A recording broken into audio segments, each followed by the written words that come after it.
কোরআনের প্রথমে যখন বলেছেন এই সেই কিতাব, তাতে কোনো সন্দেহ নেই। আর এই কিতাবগুলি দেখিয়েছেন আলিফ লাম মিম। এখানে পাচ্ছেন লাম, যা আলিফের কিতাবের বর্ণনা আগের ভিডিওতে দিয়েছি। এই লাম রূপে প্রত্যেকটা নবী রাসূলকে আল্লাহ প্রতিষ্ঠা করেন। আল্লাহর মনোনীত হওয়ার জন্য যে দাঁড় করান যে রূপে, ওই রূপটাই হলেন লাম রূপ।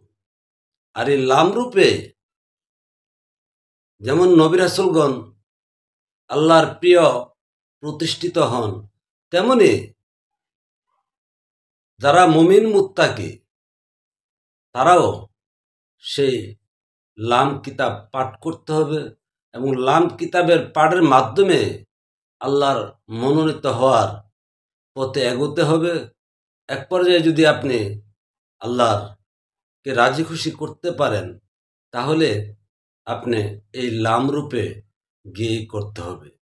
আর এই কিতাবের কি, এই কিতাব কোথায়, এই কিতাবের কাজ কি, এই সমস্ত আসলে রূপক বিষয়, যা সোশ্যাল মিডিয়ায় আলোচনা করার মতো থাকে না।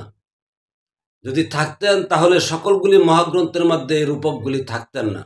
তাই যুগের রাসূল বা উলিয়া উলিয়া যারা আছেন, তারা এই কিতাব চিনেন। এই কিতাব কোথায় আছেন, এই কিতাব কিভাবে পাঠ করতে হয়, পাঠ করলে কি হবে, না করলে কি হবে, সেটা দেখিয়ে দেবেন।